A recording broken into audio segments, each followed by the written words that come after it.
প্রেমের প্রস্তাব প্রত্যাখ্যান করায় খুন হলো এক দশম শ্রেণীর ছাত্রী অনুষ্কা মণ্ডল। নদিয়ার তাহিরপুর থানার বীরনগরে এই ঘটনাকে কেন্দ্র করে ব্যাপক চাঞ্চল্য।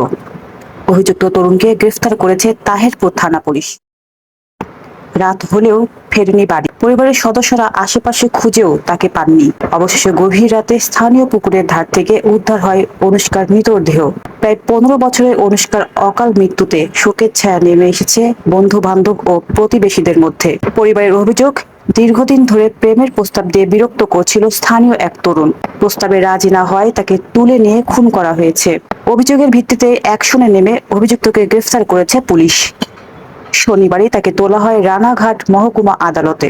পুলিশ জানিয়েছে, ময়না তদন্তের রিপোর্ট হাতে আসলেই খুনের পূর্ণাঙ্গ চিত্র পরিষ্কার হবে।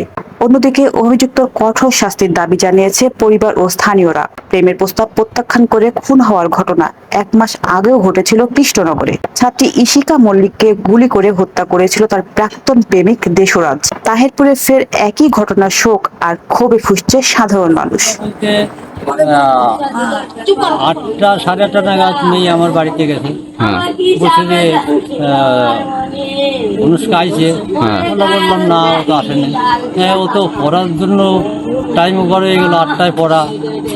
ও তো বাড়ি থেকে বেরিয়ে আসলো যে 7টা 15 কি 20 হয়নি, এই সময় বেরিয়ে আসলো যে একটু বুনুকে দেখে আসি, এই বললে আর ফিরে নাই। আন্তর্জাতিক ডেস্ক, জান্নাতুল জান্নাত, ZTV বাংলা। জাপানের ইতিহাসে প্রথমবারের মতো একজন নারী প্রধানমন্ত্রী হতে যাচ্ছেন সানায়ে তাকাইচি। ক্ষমতাশীল এলডিপির নেতৃত্বে তিনি শীর্ষ প্রার্থী। 4 অক্টোবর অনুষ্ঠিতব্য ভোটে যদি তাকাইচি জয়ী হন, তিনি জাপানের প্রথম নারী প্রধানমন্ত্রী হবেন। জনমত জরিপে তিনি এগিয়ে রয়েছেন এবং প্রধান প্রতিদ্বন্দ্বী শিনজিরো কোইজুমির সঙ্গে তীব্র প্রতিযোগিতা চলছে।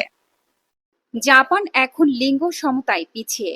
পার্লামেন্টের নারীর সংখ্যা মাত্র 15.7%, যা বিশ্ব ও এশিয়ার গড়ের অনেক নিচে।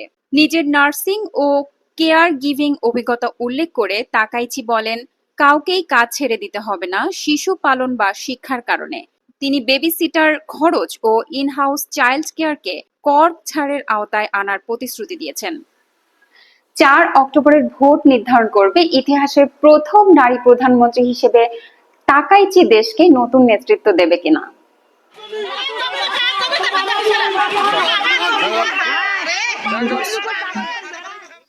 রংপুরের জমি দখলের পায়তারা ঘিরে হামলার শিকার হয়েছে এক পরিবার। আহত অবস্থায় স্ত্রী ও সন্তানকে হাসপাতালে ভর্তি করা হয়েছে। হাজিরহাট মেট্রোপলিটন থানার হরিরাম ফিরোজ গ্রামে 11% জমি নিয়ে বিরোধের জেরে আমজাদ হোসেনের পরিবারের উপর অতর্কিত হামলা চালানো হয়। ভুক্তভোগী আমজাদ হোসেন বলেন, পুলিশ সময় মতো না আসলে আমার স্ত্রী আর সন্তানকে মেরে ফেলতো ওরা।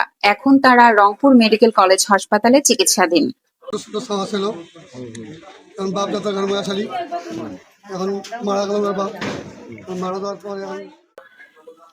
ভুক্তভোগীর দাবি, প্রতিপক্ষ মকবুল হোসেনের পরিবার জমি দখলের চেষ্টা করছে। তবে অভিযুক্ত পক্ষ বলছে জমিটি তাদের দাদির সম্পত্তি। নাম কি তার? ভাই দেখাও, একটু দেখাও ভাই, দেখাও। মকবুল হোসেনের পরিবারের জানান, এটা আমাদের দাদির সম্পত্তি, আমরা তাই বাড়ি করছি। কিরায় সূত্র না, এটা পৈতৃক সম্পত্তি। পৈতৃক সম্পত্তি আপনারা কার কাছ থেকে পাইছেন? এটা আমার দাদির সম্পত্তি। আপনার দাদি।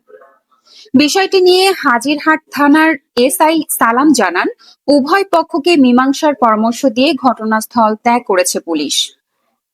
জমি নিয়ে এই বিরোধে এলাকায় উত্তেজনা বিরাজ করছে। তবে ভুক্তভোগী পরিবারের দাবি, টেকসই সমাধান ছাড়া তাদের নিরাপত্তা নিশ্চিত নয়।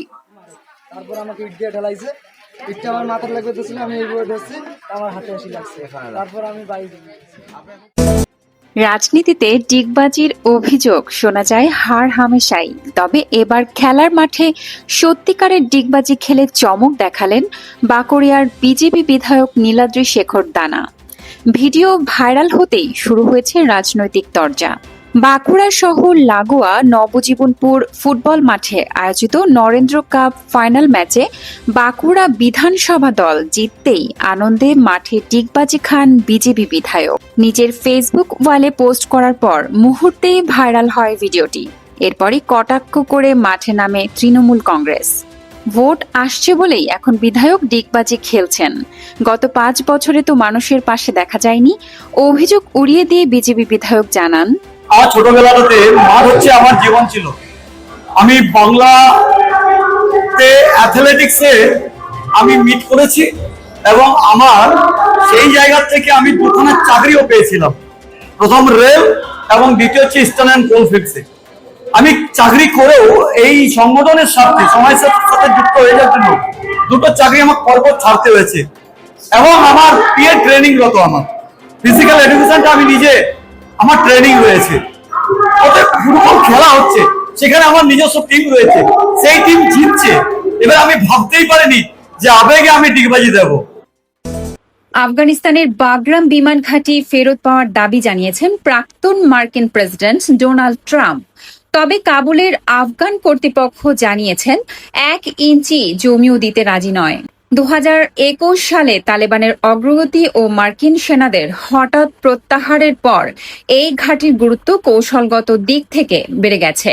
ট্রাম্পের দাবি অনুযায়ী ঘাঁটি তৈরি করেছে যুক্তরাষ্ট্র, তাই এটি তাদের হাতে ফিরে আসা উচিত। কিছু মানুষ রাজনৈতিক চুক্তির মাধ্যমে ঘাঁটি ফেরত নিতে চায়, কিন্তু আফগানিস্তানের 1 ইঞ্চি জমিও ছাড়বে না। আমরা এমন কোনো চুক্তি চাই না। আফগান সরকার পরে একটি আনুষ্ঠানিক বিবৃতিতে জানায়, দেশের স্বাধীনতা ও ভূখণ্ডের অখণ্ডতা সর্বাধিক গুরুত্বপূর্ণ। ট্রাম্পের হুঁশিয়ারি এবং ঘাঁটি ফেরতের দাবি নিয়ে আন্তর্জাতিক আলোচনার পরিস্থিতি তীব্র।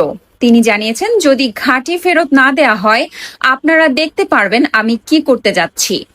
বাগরাম ঘাঁটির রাজনৈতিক ও সামরিক গুরুত্বের কারণে আফগানিস্তান ও যুক্তরাষ্ট্রের মধ্যে চলমান এই বিতর্ক আন্তর্জাতিক মঞ্চেও তাত্ত্বিক গুরুত্ব বহন করছে।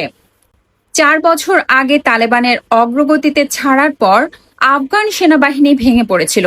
এবার এই ঘাঁটি ফেরত নিয়ে নতুন করে উত্তেজনা দেখা দিয়েছে।